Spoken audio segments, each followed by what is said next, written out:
Y entonces Pablo, que conocía a Filemón, le escribió una carta a Filemón. Y esa carta estamos estudiando estas noches. Y entonces en los versículos 10, 11 y 12, Pablo, ya escribiéndole a Filemón, le dice: te ruego por mi hijo Onésimo, a quien engendré en mis prisiones. Tú te das cuenta que él no está hablando de engendramiento físico, él está hablando de engendramiento espiritual. Pablo tomaba a Onésimo como su hijo espiritual y dice que lo había engendrado en sus prisiones, allá en Roma. Pero ahora le escribe la carta a Filemón y le dice: te ruego por mi hijo Onésimo, a quien engendré en mis prisiones, el cual en otro tiempo te fue inútil. ¿En qué otro tiempo? Cuando Onésimo no conocía a Jesucristo. No solo te fue inútil, sino te robó. Se aprovechó de tu ausencia, se agarró lo que te pertenecía. El cual en otro tiempo te fue inútil, pero ahora a ti y a mí nos es útil. Ahora, en otro tiempo, ahora. La vida del cristiano siempre tiene su otro tiempo y su ahora. El cual vuelvo a enviarte, tú pues recíbelo como a mí mismo. Ese es el texto. Eso es historia. Pero ¿qué lecciones podemos aprender de eso para nosotros hoy? Primera lección de la noche: te ruego por mi hijo Onésimo, a quien engendré en mis prisiones. Pablo estaba preso. Se supone que todo preso está triste. Se supone que todo preso está pidiéndole a Dios: Señor, sácame de la prisión, sácame de la prisión. Se supone que todo preso está a punto de perder la fe. Más todavía cuando estás preso, no porque has cometido un delito, sino que estás preso injustamente por predicar el Evangelio. Se supone que si estás predicando el Evangelio, Dios debería cuidarte. Si estás haciendo su voluntad, Dios debería protegerte. Pero ¿qué Dios es ese? Que porque haces su voluntad, porque cumples la misión, porque predicas el Evangelio, te manda a la cárcel. ¿Por qué será que los seres humanos solo creemos en Dios cuando las cosas nos van bien? Y cuando las cosas no salen como queremos, entonces Dios no existe. Dios se olvidó de nosotros. Pero Dios te ama y está contigo cuando las cosas te van bien. Y cuando las cosas no te van bien y no salen como quieres, Dios te sigue amando. El problema es que a veces tú lloras tanto que tus lágrimas no te permiten ver que Jesús está a tu lado.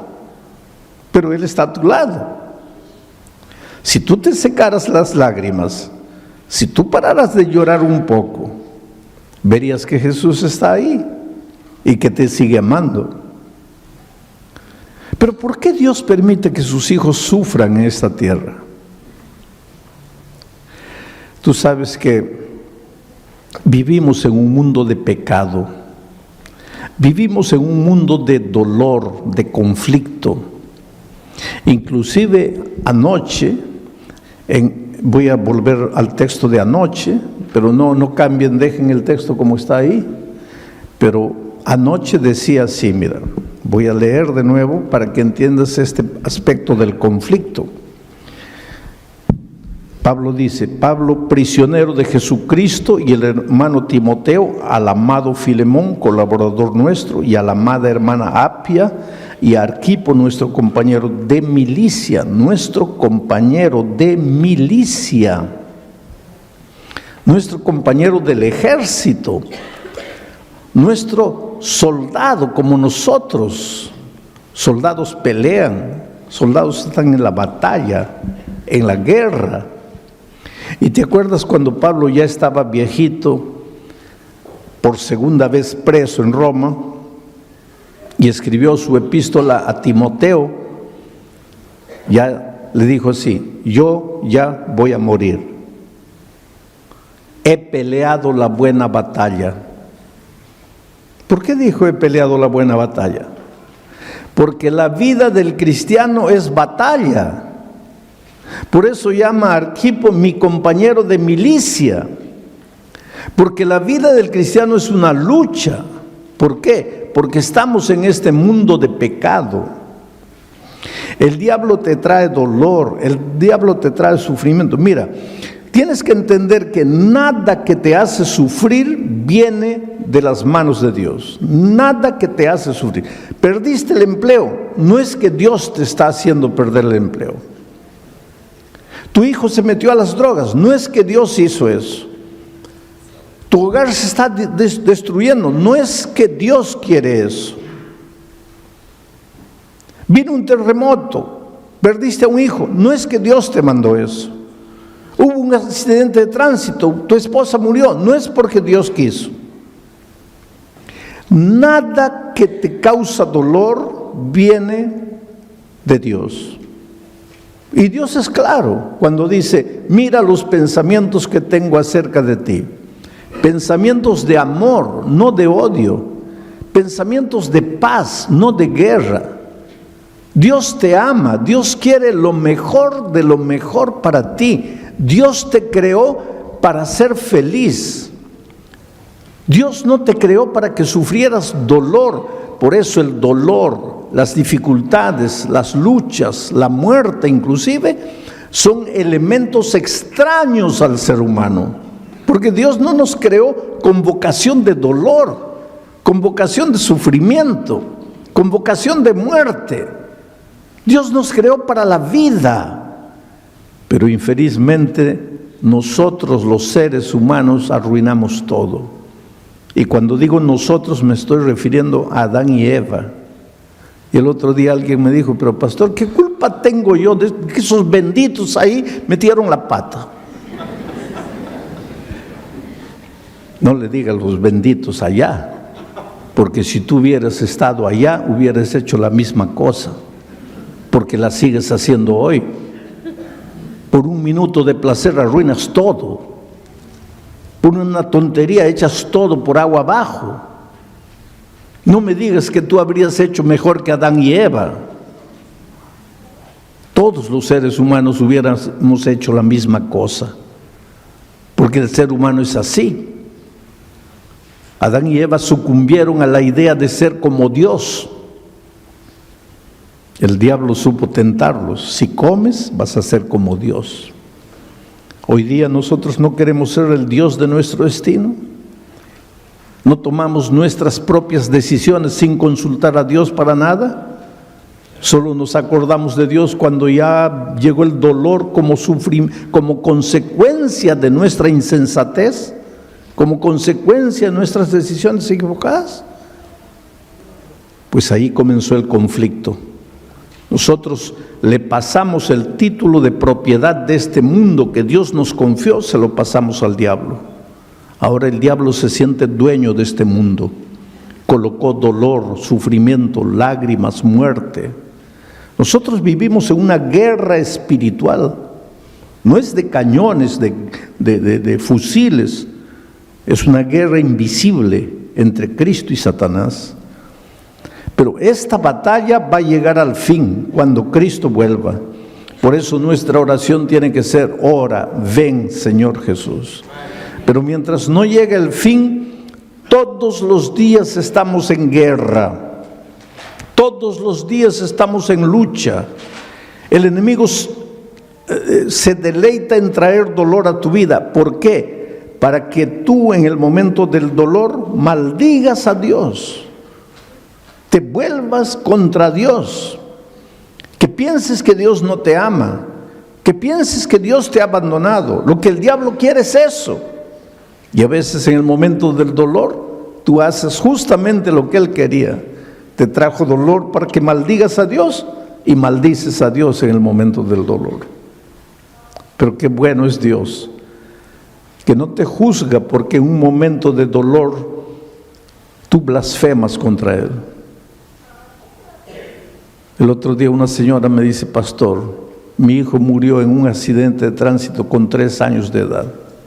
Y ese día yo maldije a Dios y yo creo que he cometido el pecado contra el Espíritu Santo.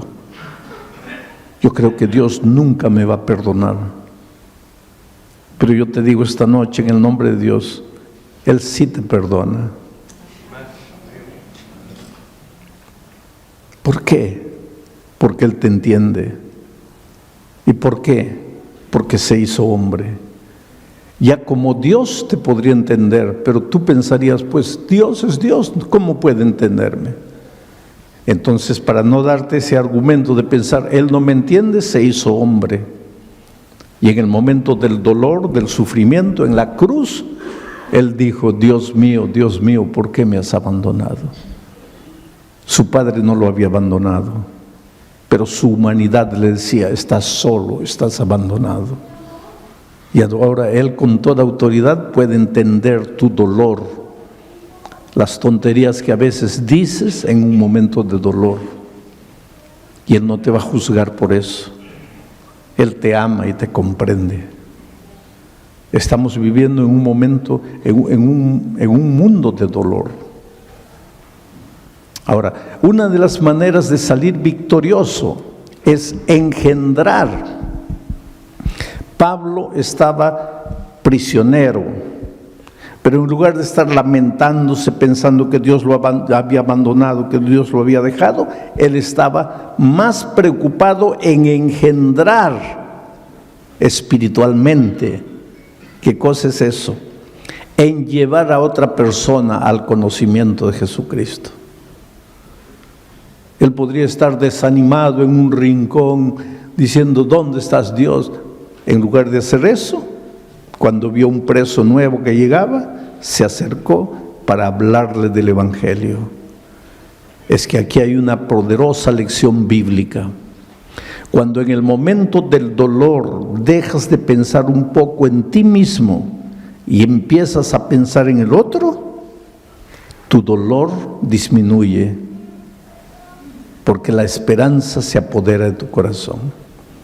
Pero cuando en el momento del dolor te concentras solamente en tu dolor aumenta. Entonces, hasta por disciplina, hasta por medida terapéutica, es en el dolor que tienes que tratar de ayudar a las personas que sufren más. Pero nadie sufre más que yo. Hay una historia de un filósofo pobre que andaba por la vida comiendo una banana, un plátano, diciendo: ¡ay, qué miseria de vida! Solo tengo plátano para comer. Y comía el plátano y arrojaba la cáscara, comía el plátano y arrojaba la cáscara, y de repente miró para atrás y había otro filósofo más pobre que él que venía recomiendo y comiendo la cáscara. Siempre hay gente con más grande problema que tú. Por eso Pablo, en el momento del dolor, en lugar de estar lamentándose, se preocupó en buscar personas para evangelizar. Bienvenidos ustedes, queridos, y felicitaciones a los que han traído a un amigo, a un vecino, a un compañero de trabajo esta noche aquí para compartir su fe. Porque cuando tú traes a alguien, cuando tú le hablas de Jesucristo a alguien, tú estás creciendo en tu experiencia espiritual. La mejor manera de permanecer firme hasta la venida de Cristo es compartir la fe que ha llegado a tu corazón. Ahora, el compartir la fe es como el engendrar. No quieras llevar una persona a Jesucristo y al día siguiente verla bautizándose. No, calma. ¿Cuántos meses tiene que estar un baby en el vientre de la madre para poder nacer? Por lo menos 9 meses. Algunos apresurados, 8 meses, 7 meses. Entonces, calma. Cuando tú empiezas a evangelizar a una persona, lo primero que tienes que hacer es amarla, amarla, amarla. ayudarla, extenderle la mano, estar a su lado. ¿Por qué? Por un simple motivo. Te voy a explicar lo que es evangelizar. Anoche dije que Dios es amor, y ese Dios amor tiene aquí en la tierra una iglesia, es la iglesia del amor. La iglesia de Dios en la tierra es la iglesia del amor, porque Dios es amor. Y los miembros de la iglesia de Dios en la tierra son los agentes del amor. Aquí está el mundo del desamor, aquí no hay amor. Aquí las personas tienen envidia una de las otras, aquí las personas se agreden, se matan, se engañan, se roban, se traicionan. Aquí hay vicios, hay droga, hay cigarro. Aquí el ser humano vive desesperado, angustiado. Este es el territorio de la muerte, el territorio del desamor. Aquí no hay amor. ¿Cómo entiendes tú que un padre que debe cuidar a su hija, porque hasta el animal irracional sabe que tiene que proteger a su cría, pero cómo entiendes tú que un ser humano, un padre, abusa de la hija? Es que aquí los seres humanos son peores que animales, porque este es el mundo del desamor, aquí no hay amor. Ahora, lo que tú no sabes es que Dios ama a esas personas. Esas personas están ahí porque se han ido para allá, pero Dios las ama y Dios dice: no quiero la muerte del impío. Entonces, ¿qué hace? Dios envía a sus agentes del amor, que son los miembros de la iglesia del amor, y les dice: entren al mundo del desamor y amen a las personas, y con el instrumento del amor tráiganlas para aquí. ¿Para que cambien de religión? No, para que dejen de sufrir, porque aquí están en el reino del desamor. Dios no está preocupado en que una religión bautice mucha gente y crezca, no. Dios está preocupado en que las personas que viven en el reino del desamor dejen de sufrir y pasen al reino del amor. Y el instrumento para traerlas es el amor. La gente aquí no está muriendo por falta de religión, está muriendo por falta de amor. Las personas hacen lo que hacen porque necesitan ser amadas. Y Dios envía a sus agentes del amor para llevarlas al reino del amor. Pablo entendía eso. Por eso consiguió evangelizar a Onésimo con el instrumento del amor, de tal manera que le llama mi hijo Onésimo, engendrado por mi amor, con paciencia, con tiempo. Ahora dice: este Onésimo en otro tiempo te fue inútil. En otro tiempo. Esto es lo que más me impresiona del mensaje de esta noche. En otro tiempo. Pablo usa mucho la expresión en otro tiempo. Miren, por ejemplo, aquí en Colosenses, capítulo 1. Colosenses, capítulo 1, versículo 21. Miren lo que dice el texto ahí. Está escribiendo a los colosenses que ya habían aceptado a Jesucristo. Dice: a vosotros, colosenses, yo voy a aumentar algunas palabras para que entiendan el pensamiento. Y a vosotros, colosenses, que habéis aceptado a Jesucristo, que erais en otro tiempo extraños y enemigos en vuestra mente, haciendo malas obras, ahora os ha reconciliado. En otro tiempo. Nuestra vida está dividida en el ahora y en el otro tiempo. ¿Quién eras tú en otro tiempo cuando no conocías a Jesucristo? Algunos tal vez esta noche todavía están en su otro tiempo.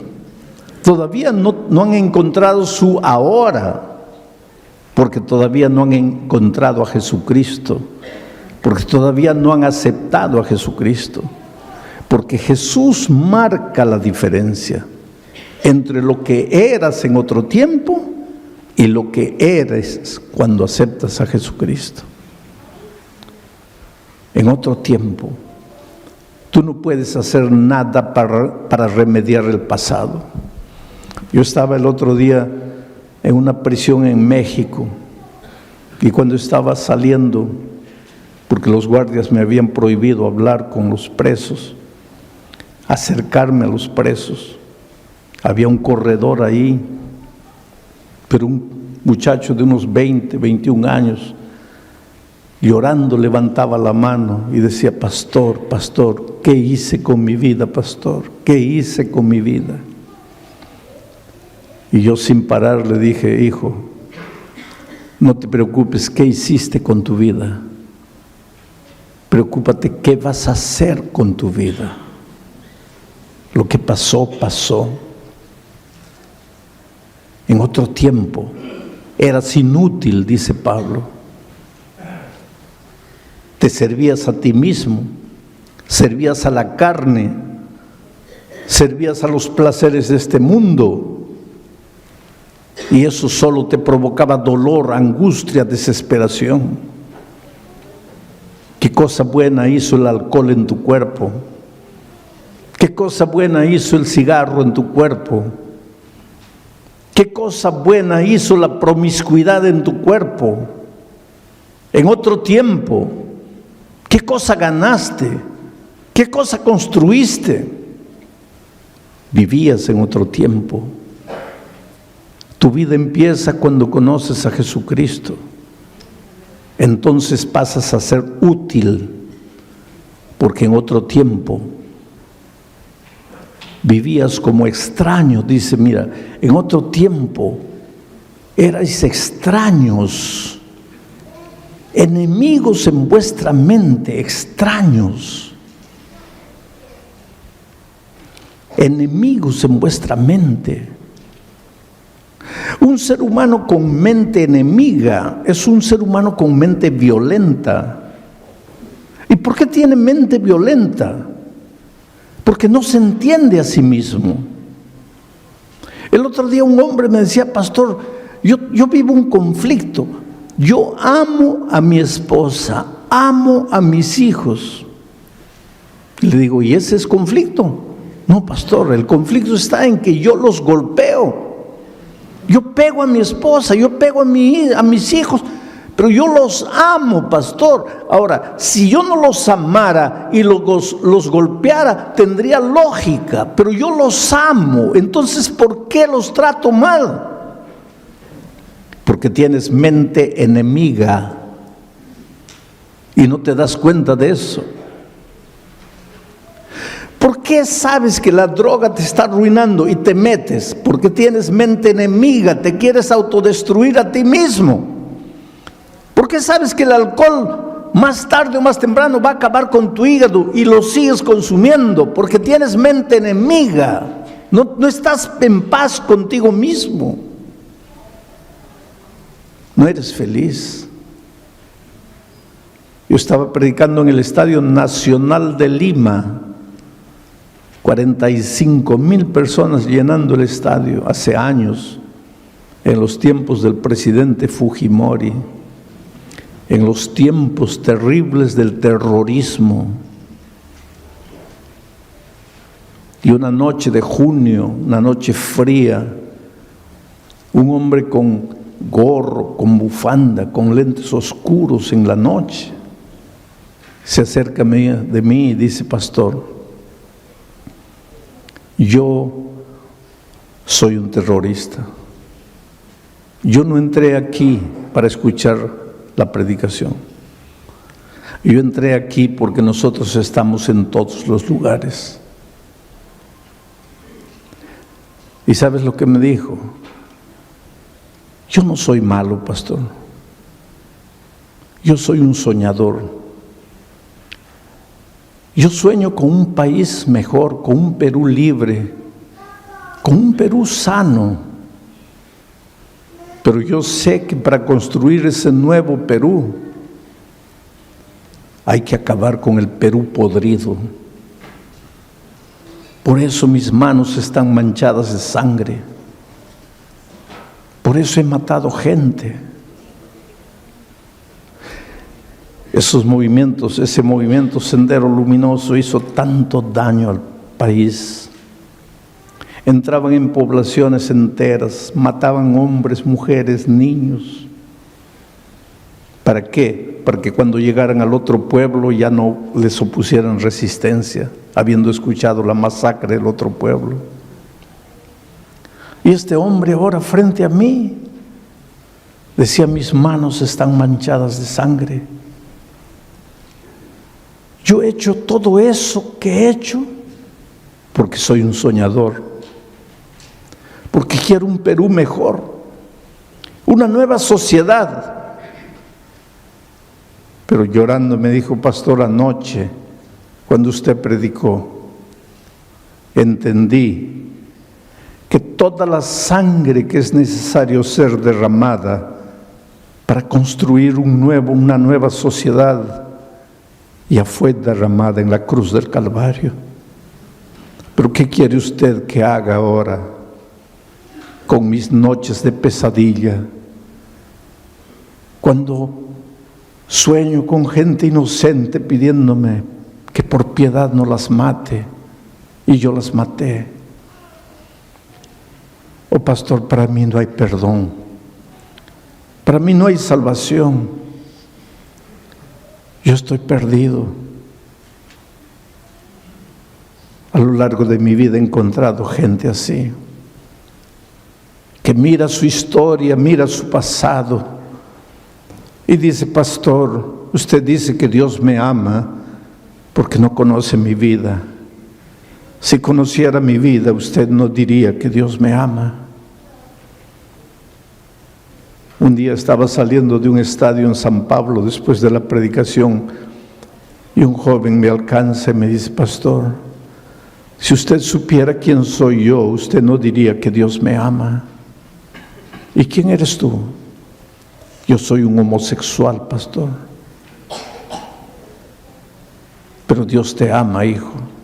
No, pastor, usted no ha entendido nada. ¿Qué no ha entendido? Yo soy un hombre que se acuesta con otro hombre. ¿No le da asco eso? Sí, a mí me puede dar asco. Pero yo no te estoy hablando de mi amor humano, mezquino, egoísta. Yo te estoy hablando del sublime amor de Jesucristo.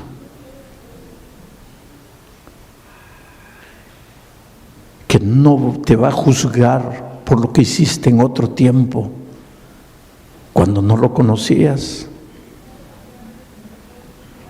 ¿Te acuerdas de la parábola del hijo pródigo? ¿Qué dice la parábola? Que el hijo, viviendo en su miseria, inmundo, sucio, asqueroso, porque eso es lo que hacemos cuando estamos lejos de Dios.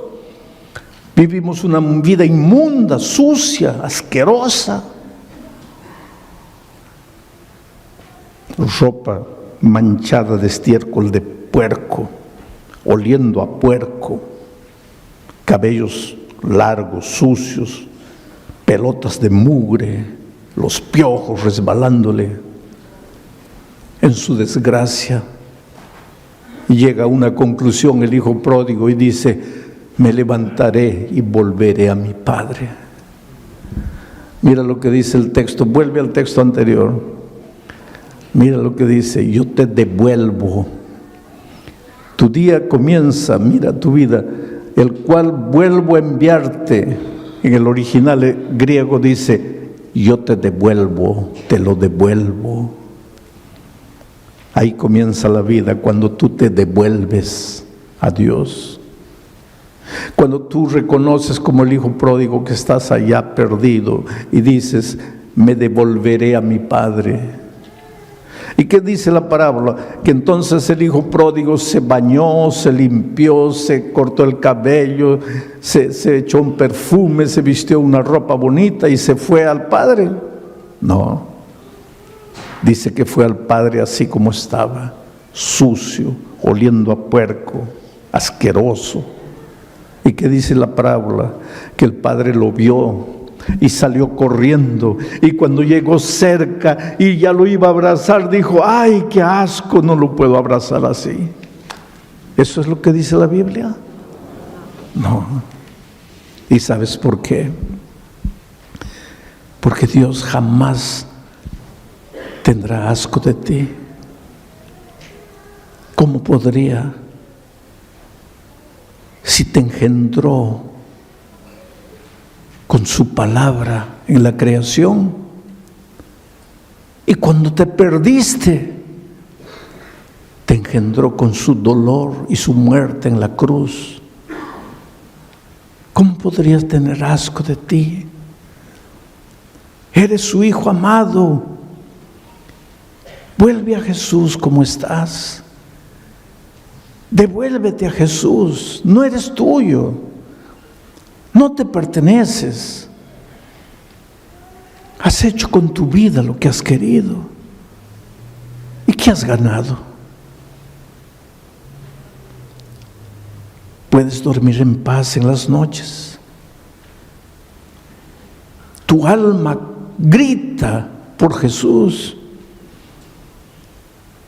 Esos tus noches sin dormir son el clamor desesperado de tu corazón que busca a Dios, porque un día saliste de las manos de Dios. Dios te ama. Ven a Jesús como estás. ¿Vas a ver barreras delante de ti? Sí. Te vas a preguntar cómo Dios puede amarme. Pero Dios te ama. No aprueba lo que estás haciendo. No hay comunión entre Dios y el pecado. Dios no puede aprobar lo que estás haciendo, pero Dios te ama. Conocí un muchacho en una de las circunstancias más tristes de la vida. Estaba predicando en un teatro de ópera de 5 pisos. Tenía que mirar arriba porque la galería estaba así para arriba. Terminé de predicar, estaba en el camarín esperando el momento de volver. Cuando se abrió la puerta, entró una cama. Ya me habían contado la historia de este muchacho. Era tetrapléjico, del cuello para abajo no podía mover nada. Solo movía la cabeza.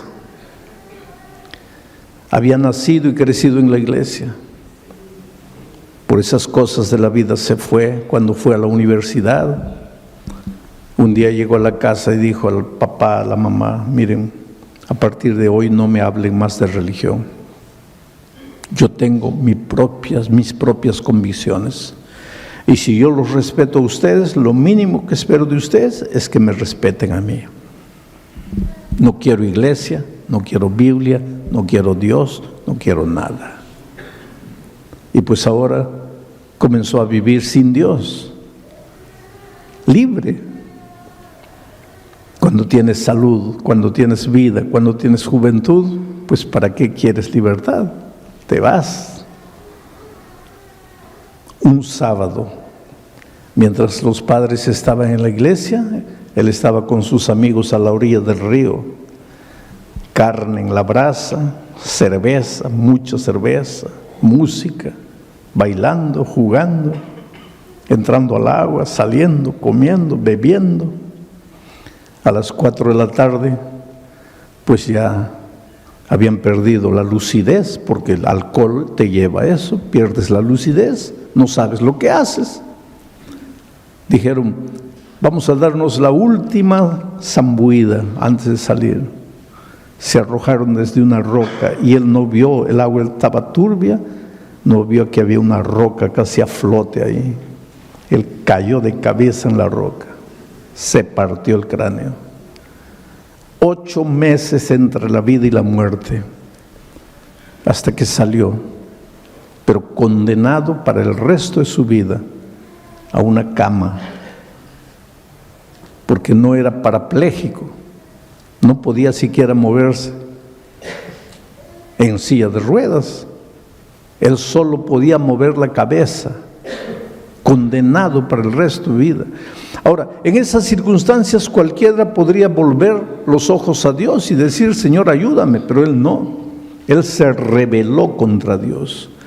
Él gritaba, él insultaba a Dios. Yo nunca vi a una persona insultar tan agresivamente a Dios.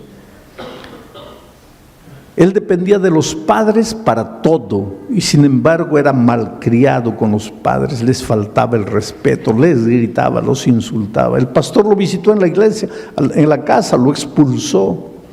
Los muchachos de la iglesia fueron a visitarlo, los expulsó. Él no quería saber nada de nada hasta que yo llegué a predicar a su ciudad. Y lógicamente los padres pensaron, de repente el pastor Bullón hace un milagro. Yo no hago milagros, queridos. Uno de estos días voy a hablar de milagros. Yo no hago milagros. Nadie hace milagros. Milagros son atribuciones divinas. Pero lo trajeron ahí a hablar conmigo. Él ya entró agresivo. Él ya entró agrediéndome. Nunca me había visto, pero ya entró insultando. Pues yo me levanté, me acerqué y le dije, mira hijo, yo sé lo que estás viviendo, pero quiero que sepas que Dios te ama. ¿Para qué le mencioné a Dios? Comenzó a insultar a Dios, a vociferar, a hablar cosas horribles de Dios. Y sabes, yo digo, de mí tú puedes decir lo que tú quieras. Eso no me molesta. Pero por favor no agredas a Dios. Y yo soy un ser humano. También pierdo la paciencia. Y cuando vi la manera como él agredía a Dios, le dije, espera un poco, muchacho. ¿Qué te pasa? ¿Cuál es tu problema? Y él me dice, ¿cómo cuál es mi problema? ¿No tienes ojos? ¿Cuál es mi problema? Le digo, ¿qué? ¿Que no puedes moverte? Eso no es problema. Ah, no. No. ¿Quieres cambiar conmigo? ¿Quieres quedarte aquí? No. Le digo, tu problema no es que no puedes moverte. Tu problema es tu corazón.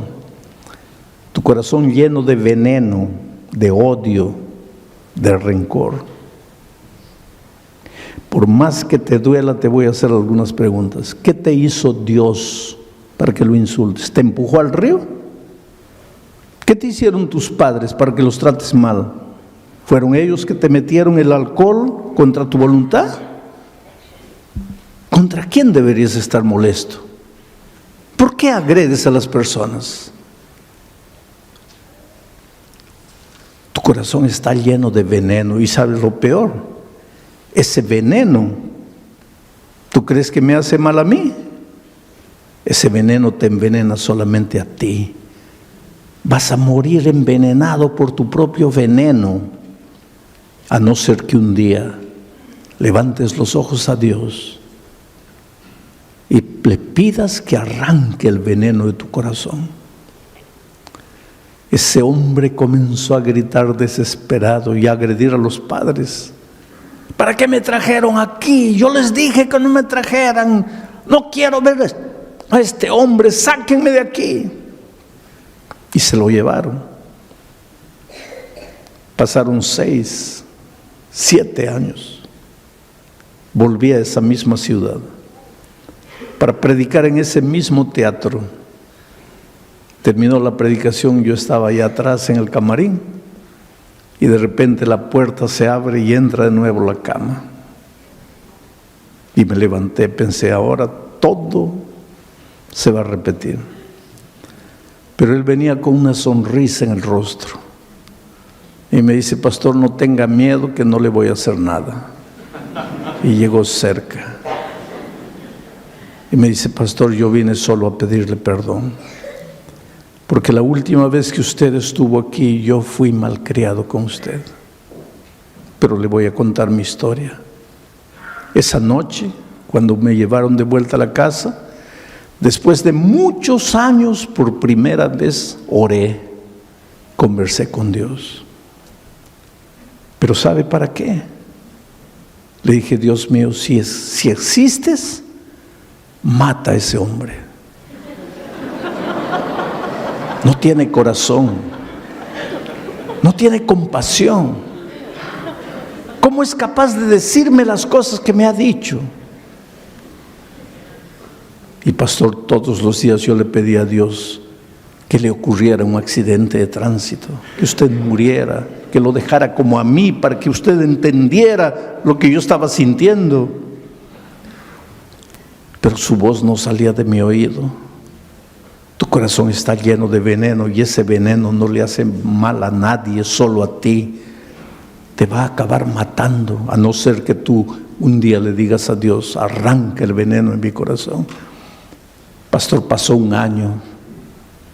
Un año después, en medio de la noche oscura, comencé a llorar a gritos. Y le dije: Dios mío, ese hombre tiene razón. Mi veneno no le hace mal a nadie, pero me está matando a mí. Por favor, ten compasión de mí. Arranca este odio de mi corazón, arranca el veneno de mi corazón. Oh, pastor, lloré y me quedé dormido. A la mañana siguiente me desperté y escuché que los pajaritos cantaban. Los pajaritos cantaban todos los días, pastor, pero yo no los oía. Me di cuenta que el sol brillaba todos los días, pero yo no lo veía. Ahora de repente me di cuenta que yo estaba vivo, pastor. Es verdad que no podía mover mi cuerpo, pero estaba vivo. Y comencé a decir: Señor, gracias, estoy vivo. Ya pasaron años, pastor. En este tiempo todo, he traído 20 personas para Cristo. Le digo: ¿pero cómo? Me dice: pastor, los jóvenes de la iglesia me llevan al barrio rojo de la ciudad, donde está la prostitución, las drogas. Los jóvenes cantan con una guitarra, y yo ahí en la cama, y toda la gente se acerca, y después yo predico. Solo que yo cuento mi experiencia. Yo digo quién era y les digo: ¿quieren ustedes llegar a mi situación? ¿Por qué no se entregan a Jesús? ¿Por qué no se rinden a Jesús? Y pastor, he logrado traer a Jesucristo 20 personas. Y me dice: y he aprendido a pintar. Y he pintado un cuadro que quiero regalárselo. Digo: pero ¿cómo pintas si no mueves nada? Y él me dice: pastor, eso es lo que yo pensaba. Pero hay algo que usted no se ha dado cuenta. Yo muevo la cabeza. Y he aprendido a pintar con mi boca. Con la boca agarro el pincel. Con la boca agarro el pincel y mojo en la tinta y pinto. Y me trajeron el cuadro. Interesante ese cuadro.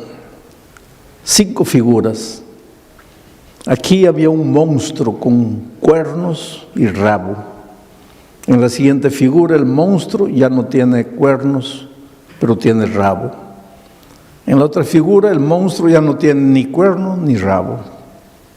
Y finalmente el monstruo ya no es monstruo, es un príncipe, pero está al pie de la cruz del Calvario. Y él me dijo: pastor, ese allá soy yo cuando lo conocí a usted. Este aquí soy yo, pero ahora transformado por el amor de Jesús. Entonces yo me acerqué de él y le dije: hijo, estás curado. Tal vez en esta tierra nunca andes, pero ese es un detalle. Estás curado. Sabes que yo conozco gente que tiene piernas, tiene brazos, y dice: quiero morir. Y conozco a este muchacho que no tiene pierna, no tiene brazo, y todas las mañanas dice: Señor, quiero vivir, quiero vivir. ¿Cuál es la diferencia? Cristo.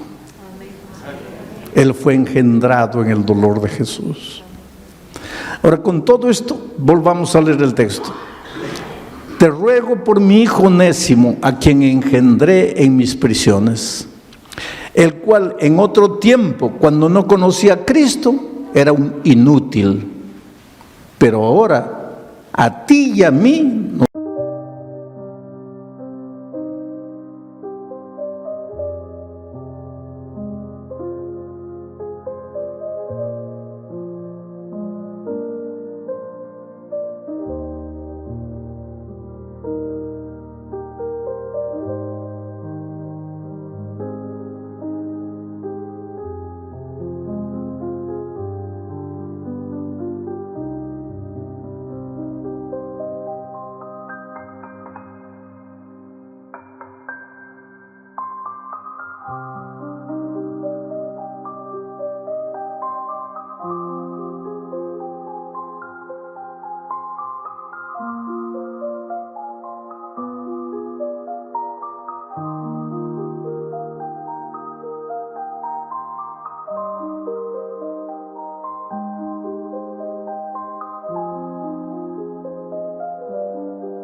prisionero de Jesucristo, no prisionero por Jesucristo. Estaba preso por causa de Jesucristo. Pero ese no es problema. El sufrimiento que viene a tu vida por causa de Jesucristo, ese no es problema. Lo que él quiere destacar es que él es prisionero de Jesucristo. Y es prisionero del amor, por el amor.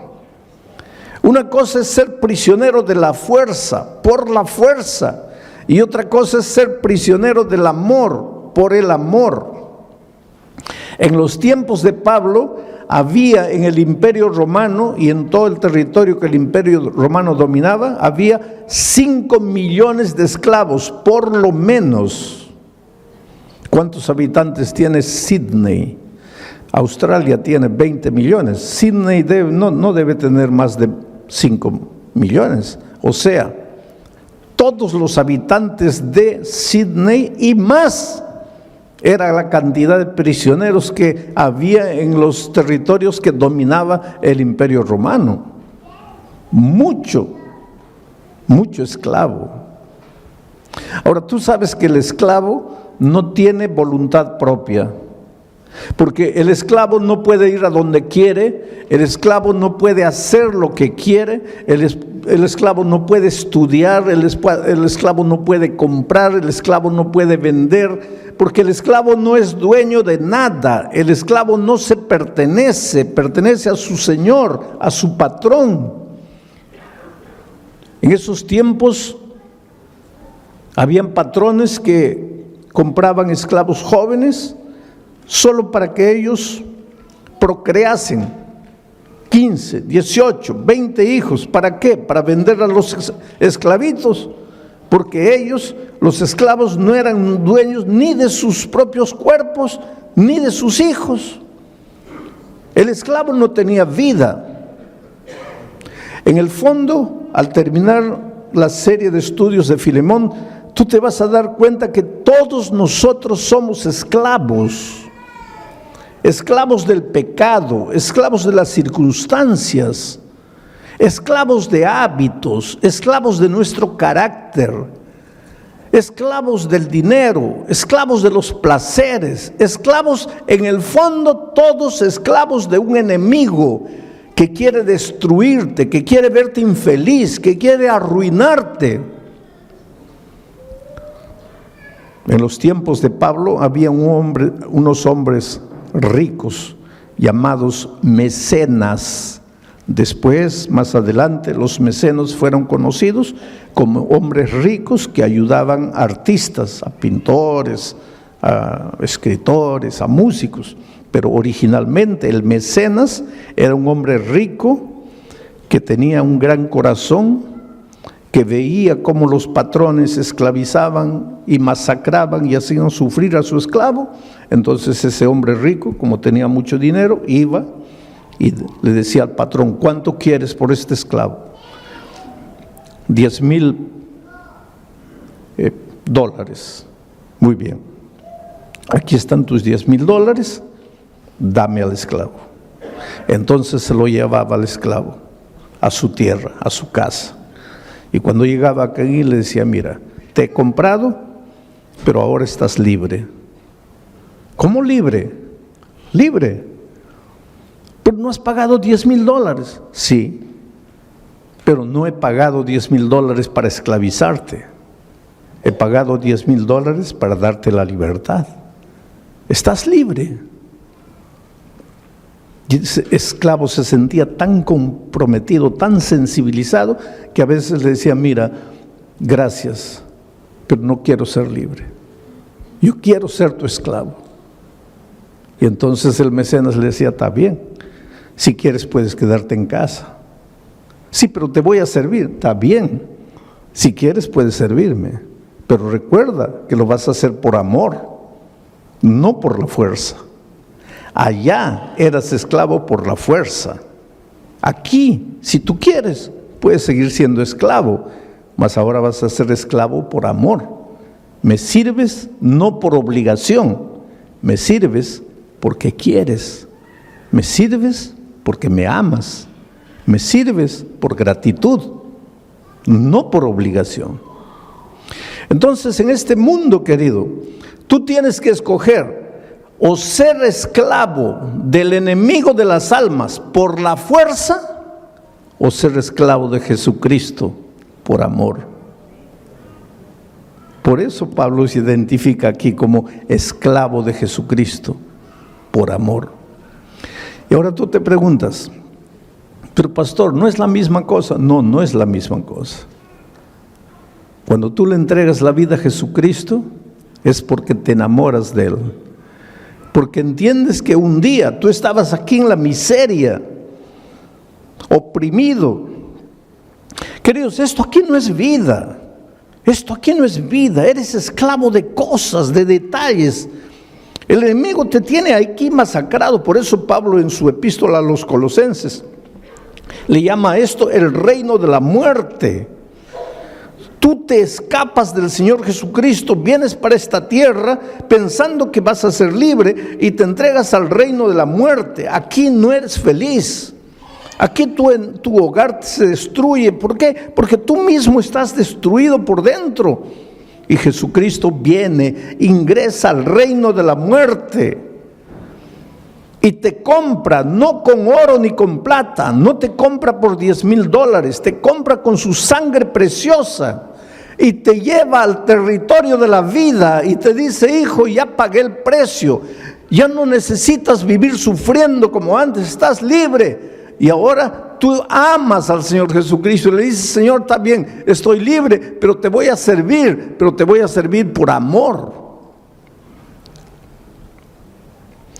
Vamos a seguir analizando el texto. Dice Pablo, prisionero de Jesucristo, y el hermano Timoteo, que ayudaba como secretario a Pablo, escribe al amado Filemón, colaborador nuestro, al amado Filemón. No era amado de Pablo, aunque Pablo lo amaba. En el fondo, Filemón era amado del Señor Jesucristo, amado de Dios. Y esta es otra de las cosas que tienes que entender. Tú eres amado de Dios, tú eres precioso para Dios. En todos estos años de pastor, para mí, la cosa más difícil ha sido hacerle entender al ser humano que es amado de Dios. Te voy a decir una cosa: Dios te ama de una manera que tú jamás vas a entender. Dios te ama. La gente dice así: pero pastor, ¿cómo Dios puede amarme si yo soy malo? Dios te ama. Si eres bueno, te ama. Si eres malo, te ama. Si aceptas la palabra de Dios, te ama. Si la rechazas, te ama. Si te portas bien, te ama. Si te portas mal, te ama. Hay dos cosas que necesitas colocar en tu mente. No hay nada que puedas hacer para que Dios te ame, porque Dios ya te ama sin que hagas nada.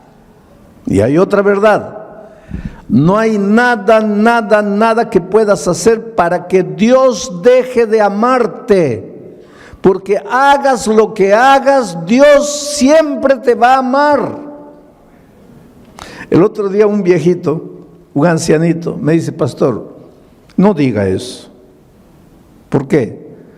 Porque si usted dice eso, los pecadores van a decir: pues si Dios me ama, entonces ¿para qué me preocupo? Ya Dios me ama.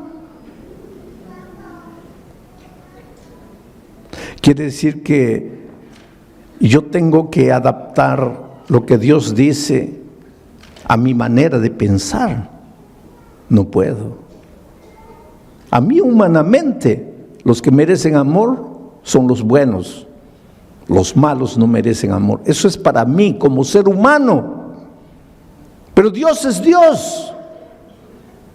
Y la Biblia dice que Dios es amor. No dice que Dios tiene amor, dice que Dios es amor. Yo creo que los seres humanos difícilmente logramos entender esto, porque para nosotros los hombres, aquí está Dios y aquí está su amor. Pero desde el punto de vista bíblico, Dios está aquí y su amor.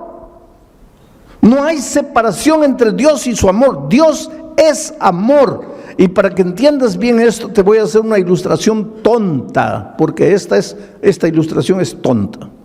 ¿De qué está hecho este púlpito? De microfibra. ¿De qué está hecho mi traje? De tela.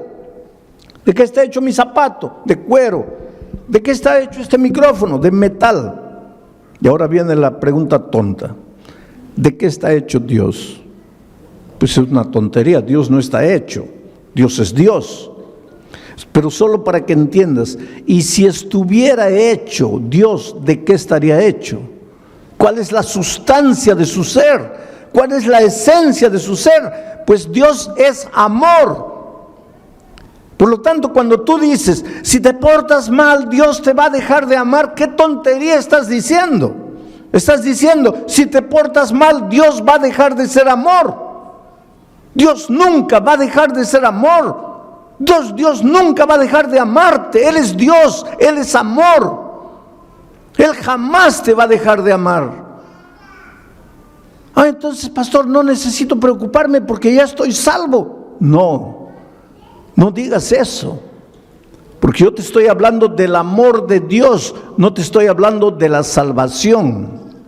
Hay mucha gente que se va a perder a pesar del amor de Dios.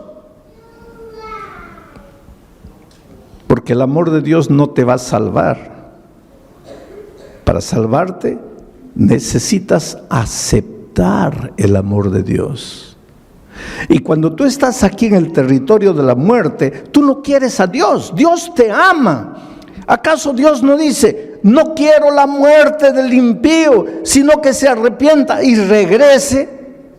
Pues aquí está Dios, no quiere tu muerte. Pero si tú estás en el territorio de la muerte y no aceptas a Dios, pues te vas a morir.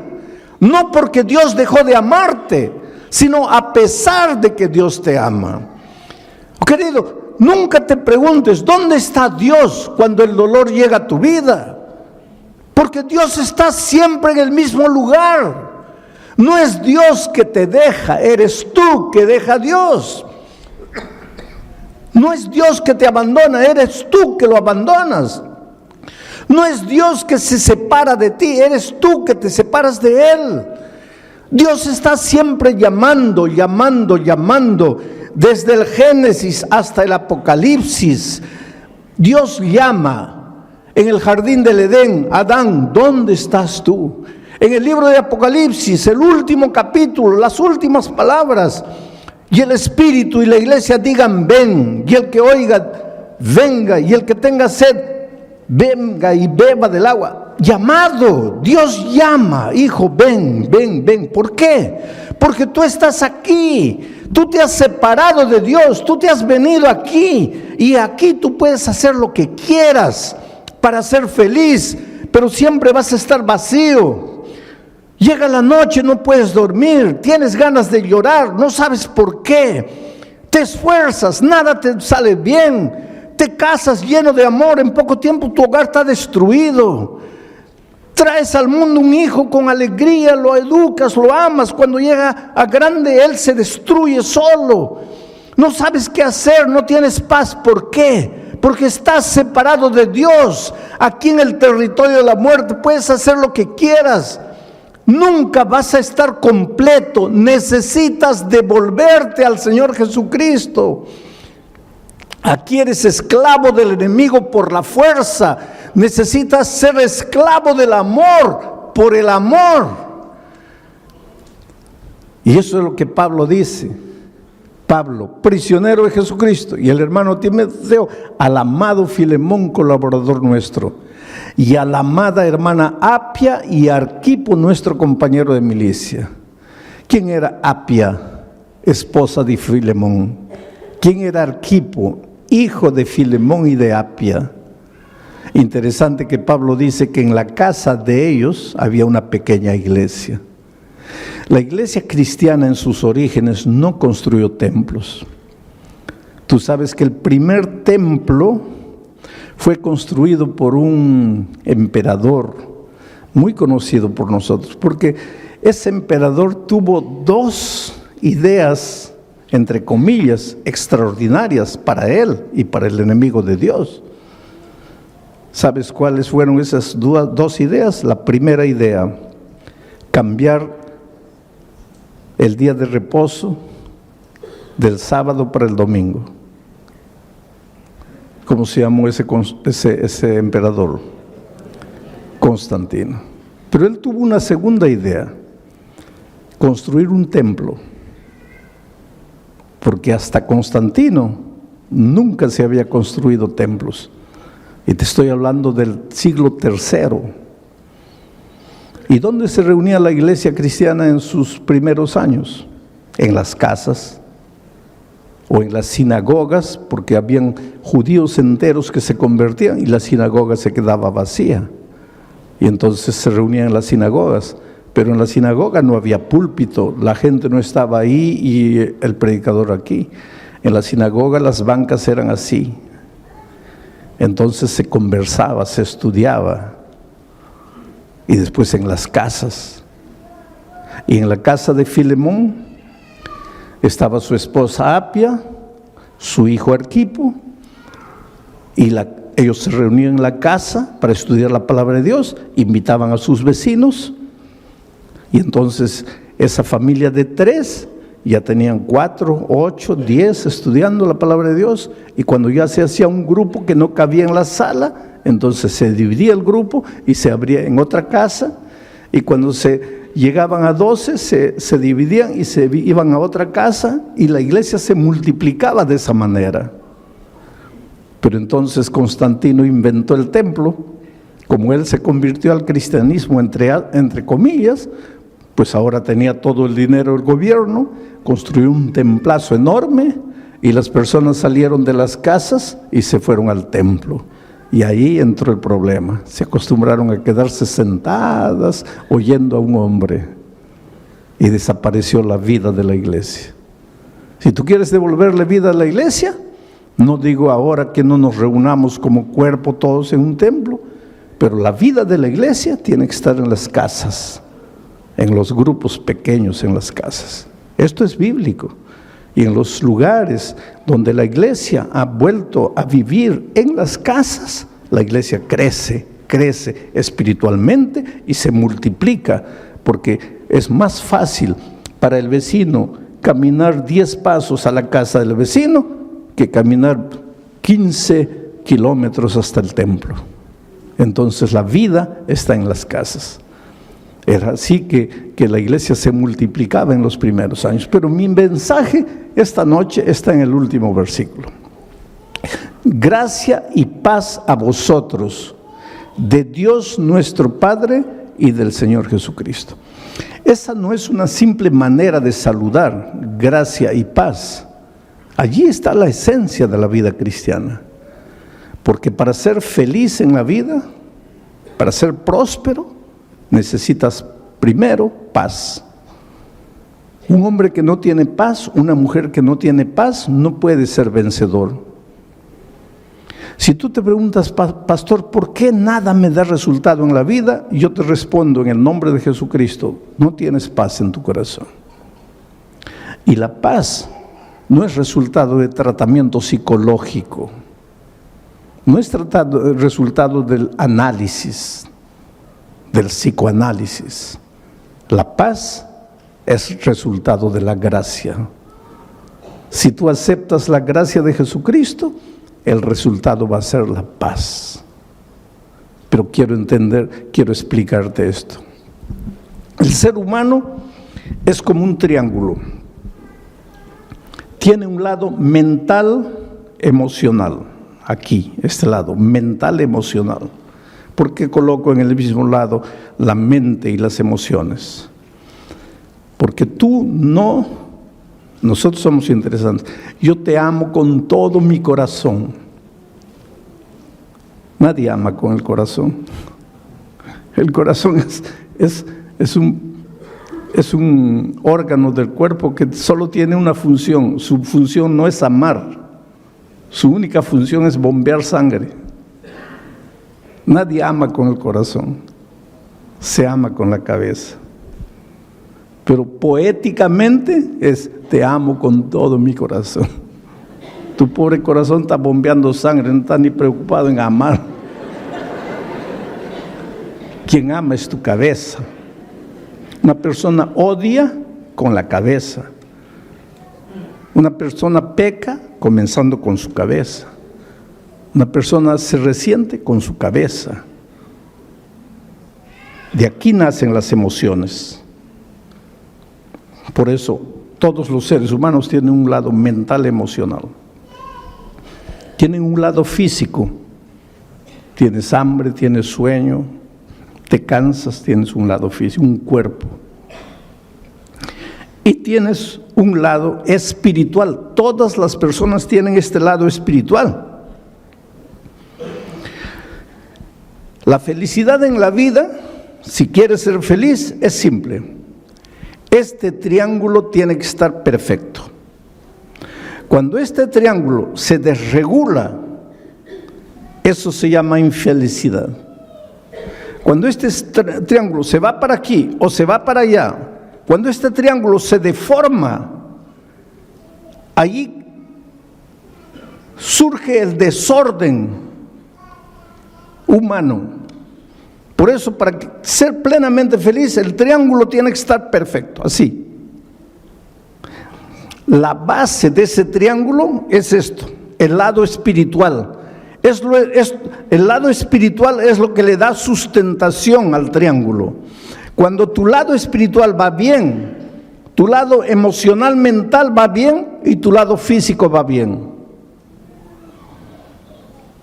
Pero la base es el lado espiritual. Esto se llama paz. Estás en paz cuando estás en armonía, cuando el triángulo está perfecto. Todos los seres humanos tenemos un lado mental emocional, un lado físico y un lado espiritual, quieras o no quieras. El otro día yo viajaba de San Pablo a Brasilia y a mi lado estaba sentado un periodista brasileño famoso por ser un gran periodista y famoso por ser ateo, y él no esconde el hecho de que sea ateo. Pero en la conversación, pues, me preguntó quién era, yo le dije que era pastor. Y comenzamos a hablar de asuntos espirituales. Y él me dice, mire, pastor, yo no soy un ser espiritual. ¿Por qué? Porque yo no creo en Dios. Le digo, pero usted puede no creer en Dios, pero usted tiene un lado espiritual. No, pastor, no me entiende. Yo no creo en Dios. Yo no creo en esas cosas, por lo tanto yo no tengo ese lado espiritual. Hay mucha gente que piensa así, no, yo no tengo el lado espiritual. No, eso no depende de ti, querido. Eso no depende de ti. Tú estás vivo, entonces eres un ser mental, emocional, físico y espiritual, aunque no quieras. Por ejemplo, si tú me dices, pastor, yo no tengo el lado físico, yo no tengo hambre. Está bien, puedes decir, pero vas a tener hambre. No, yo no creo en el hambre. Está bien, puedes no creer, pero vas a tener hambre. Pero pastor, yo puedo escribir un libro diciendo que el hambre no existe, pero cuando llega la hora de comer, vas a tener que comer, porque eso no depende de ti. No eres tú. Dios te ha hecho así. Tú odias, tú amas, porque tienes un lado espiritual. Tú tienes hambre, tú te cansas, tú duermes porque tienes un lado físico, no depende de ti. Y tú tienes un lado espiritual, no depende de ti, lo tienes. ¿Sabes cuál es la tragedia del ser humano? Que hace todo para desarrollar su lado mental, emocional. Hace todo para desarrollar su lado físico, pero no hace nada para desarrollar su lado espiritual. Y sin embargo es el lado espiritual que sustenta la unidad de su ser. Entonces por eso es que el ser humano en este lado le va bien, tiene un título doctoral, tiene buen empleo, pues hace psicoanálisis, pero algo le falta. En este lado pues hace ejercicio, se cuida, se alimenta bien, pero algo le falta. Y se pregunta, ¿pero por qué no soy feliz? Pero es que te está faltando el lado espiritual. Y para que sientas que está bien esto, tienes que devolverte al que te creó. Porque hay una cosa, tú viniste de las manos de Dios, por lo menos. Yo espero que tú creas que viniste de las manos de Dios, y si esta noche estás aquí es porque crees que has venido de las manos de Dios. Si no viniste de las manos de Dios, solo puedes ser fruto de la evolución. Hay mucha gente que cree que el ser humano es fruto de la evolución. Si eres fruto de la evolución, entonces eres fruto del acaso. Eres una coincidencia. Y si eres fruto del acaso, tú no sabes de dónde vienes y no sabes a dónde vas y no sabes por qué viniste al mundo. Yo prefiero creer que vengo de un Dios de amor, que tiene un plan para mí, y que si las cosas no están andando bien en mi vida, es porque no he descubierto ese plan. ¿Dónde está ese plan? En la palabra de Dios. El otro día alguien me dice, pero pastor, yo no quiero estudiar la Biblia porque no quiero cambiar de religión. Hay mucha gente que piensa que hay que estudiar la Biblia para cambiar de religión. La Biblia no tiene nada que ver con religión. La Biblia tiene que ver con la vida, con tu vida.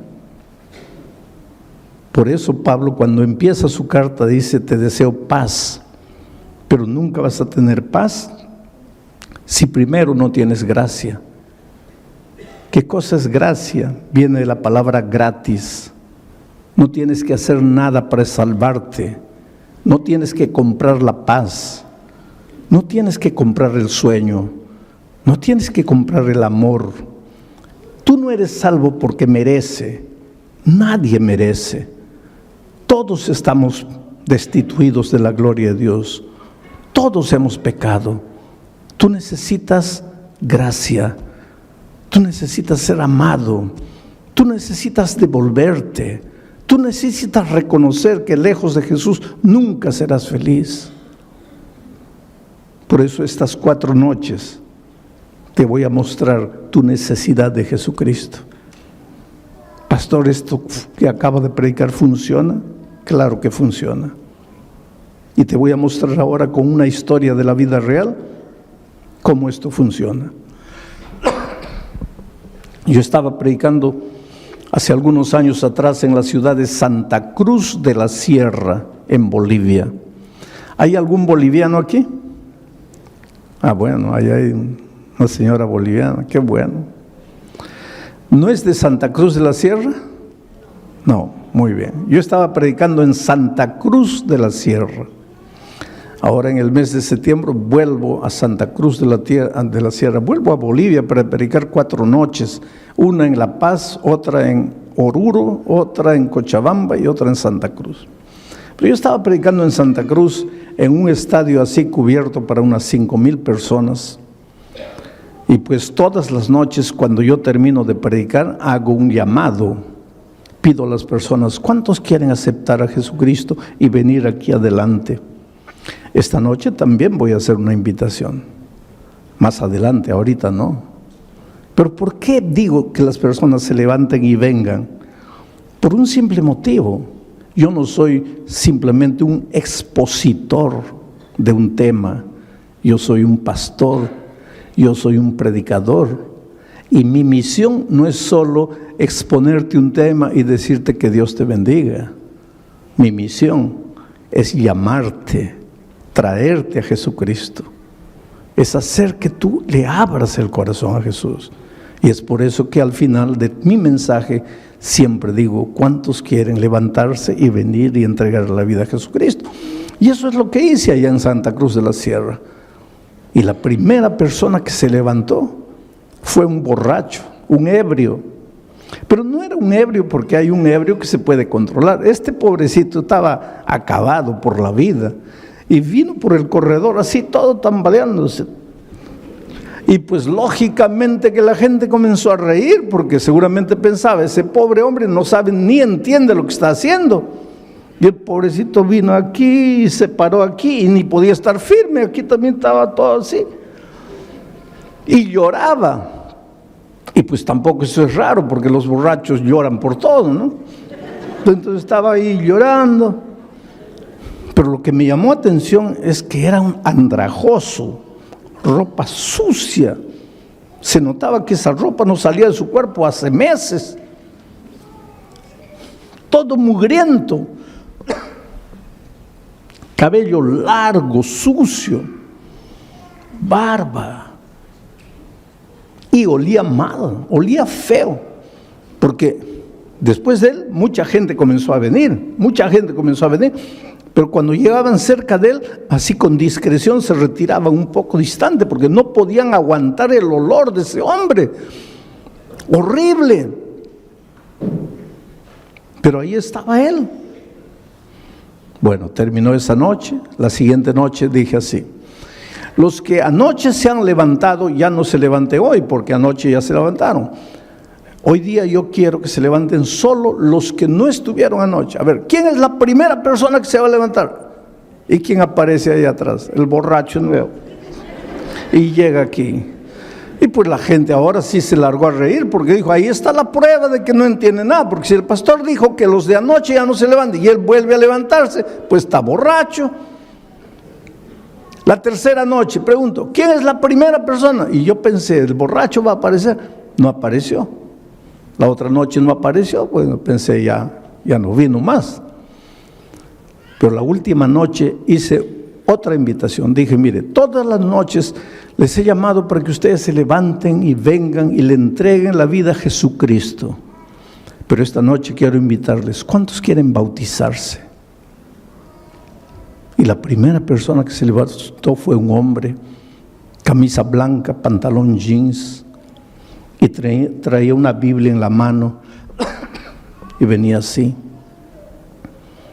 Y llegó aquí al frente. Se notaba que estaba bien peinadito porque se había echado bastante gel en la cabeza, su cabello estaba duro.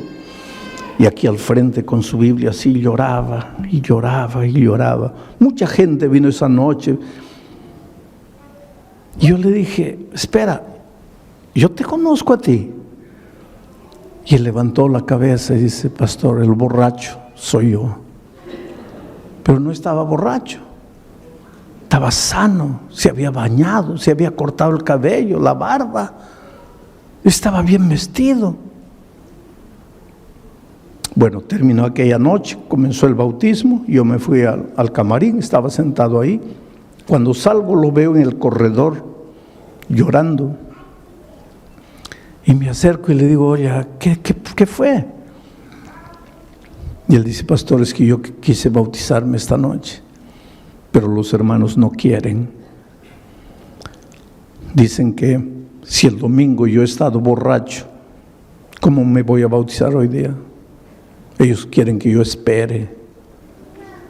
Y él dice, sí, yo entiendo, pastor. ¿Quién va a creerme? ¿Quién va a creer en mi conversión si hace 5 días yo estaba borracho? Lo que nadie sabe es mi historia, pastor. ¿Qué historia? Me dice, pastor, yo tenía 20 años, 21 años, era un ingeniero bien empleado en una de las mejores empresas mineras de mi país. Una carrera profesional brillante. Me casé con otra niña de 20 años. Nos fuimos de miel. Y cuando regresábamos, yo dormité en el tránsito, en el volante. El carro salió, caí a un abismo, mi esposa murió y yo salí vivo. Y este hombre comenzó a llorar más y dice, pastor, yo maté a mi esposa. Le digo, pero muchacho, me acabas de decir que fue un accidente. Fue un accidente, pastor. Pero quien estaba manejando el carro era yo. Quien dormitó fui yo. Quien tenía que morir era yo. Pero yo salí vivo y mi pobre esposa murió. Ese día se acabó mi vida, pastor. Ya no me interesó nada. En ese tiempo yo no tenía a Jesucristo. Y un hombre sin Jesucristo, ¿qué puede hacer? Pues yo hice lo que todo hombre que no tiene a Dios hace. Me entregué a la bebida, comencé a beber. En 6 meses, después de muchas advertencias, perdí el empleo por causa de la bebida. A mí no me interesaba nada. Pastor, estamos cumpliendo ahora, este año, 30 años de aquel incidente. 30 años. Yo perdí el empleo, me escondí de la familia, Me vine a Santa Cruz. Yo no vivo, pastor, yo soy un animal. Yo nunca me baño, yo nunca me cambio de ropa. Yo casi ni como, pido limosna para comprar bebida. Yo vivo permanentemente borracho. Hace 30 años yo no paro de beber un día. Duermo en los cementerios, duermo en la calle. Y el domingo, ¿sabe por qué entré? No, yo no quería escuchar palabra de Dios. Yo entré porque estaba lloviznando. No tenía dónde esconderme la lluvia. El único lugar abierto era el Coliseo. Entré, me senté allá atrás. Yo estaba borracho, totalmente borracho. Pero yo me di cuenta de todo y yo entendí todo lo que usted predicó. ¿Cómo entendiste? Pastor, cuando usted dijo así: esta noche solo tienes 2 caminos. El primer camino es levantarte y volver a la casa y continuar viviendo la vida que has vivido hasta hoy. Pastor, ese camino para mí no existía.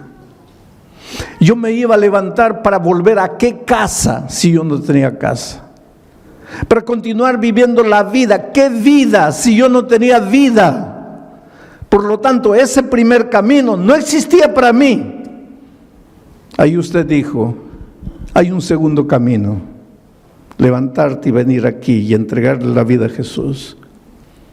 Pastor, es verdad que yo estaba borracho, mi mente oscurecida por el alcohol. Yo sentí cuando la gente se rió.